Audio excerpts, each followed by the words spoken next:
আপনারা জানেন যে গত ৩/৯/২৫ তারিখে আমরা একটা অজ্ঞাত লাশের সন্ধান পাই আমাদের থানাধীন মাস্টারবাড়ি এলাকায় ঢালে কলাবাগান ঝাড়ে একটা অজ্ঞাত লাশ, হত্যাবাদস্থ লাশ পাই। লাশের সন্ধান পাওয়ার পর আমরা ঘটনাস্থলে যাই। ঘটনাস্থলে গিয়ে আমরা একটা অর্ধগলিত লাশ পাই। লাশের হাত পা বাঁধা ছিল এবং অবস্থা ছিল। পরবর্তীতে আমরা লাশটা আইডেন্টিফাই করার চেষ্টা করি। লাশের পোস্টমর্টম করি আমরা।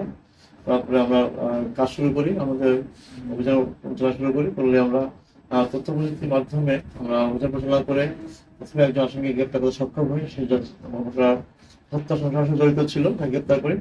সে আসামি গ্রেপ্তার করে তাকে জিজ্ঞাসাবাদে সে আরো ৩ জনের নাম বলে। তা বললে যে মোট ৪ জন জড়িত ছিল, হত্যাকাণ্ডের সাথে জড়িত ছিল। ৬ জনের মধ্যে ৩ জনের গ্রেপ্তার করতে সক্ষম হয়েছি।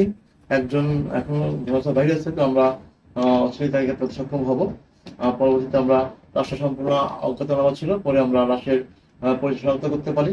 লাশের পরিচয় আমরা পেয়েছি এবং এই হত্যাকাণ্ডে যারা জড়িত ছিল প্রত্যেকের নাম ঠিকানা আমরা পেয়েছি এবং গ্রেপ্তার সক্ষম হয়েছি। পরে আমরা জানতে পেরেছি যে এই যে আসামিগুলা একেবারে মানে বিচ্ছিন্ন লোকজন, এরা এলাকায় ভাসমান অবস্থায় থাকে, বিভিন্ন অপরাধ করে। তো সেই অপরাধের ধারাবাহিকতাই গত ২৭ দিয়ে এই ব্যক্তি টাকা উঠানোর জন্য বাগেবাজার যায়। সেই দেশে আসতেছিল। আসার সময় মানে বিগত রাত ২৮ তারিখে ১২টার পরে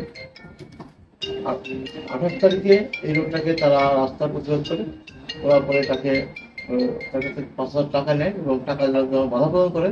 তখন এই আসামিগুলা তাকে কলা বাগানের মধ্যে নিয়ে গিয়ে গলায় গামছা দিয়ে ফাঁকছে, হত্যা করার পরে হাত এবং পা বেঁধে তাদের রেখেছে। তাদের কিন্তু আসলে আরো একাধিক মামলা রয়েছে। তারা বিচ্ছিন্ন ভাসমান তাদের কাজ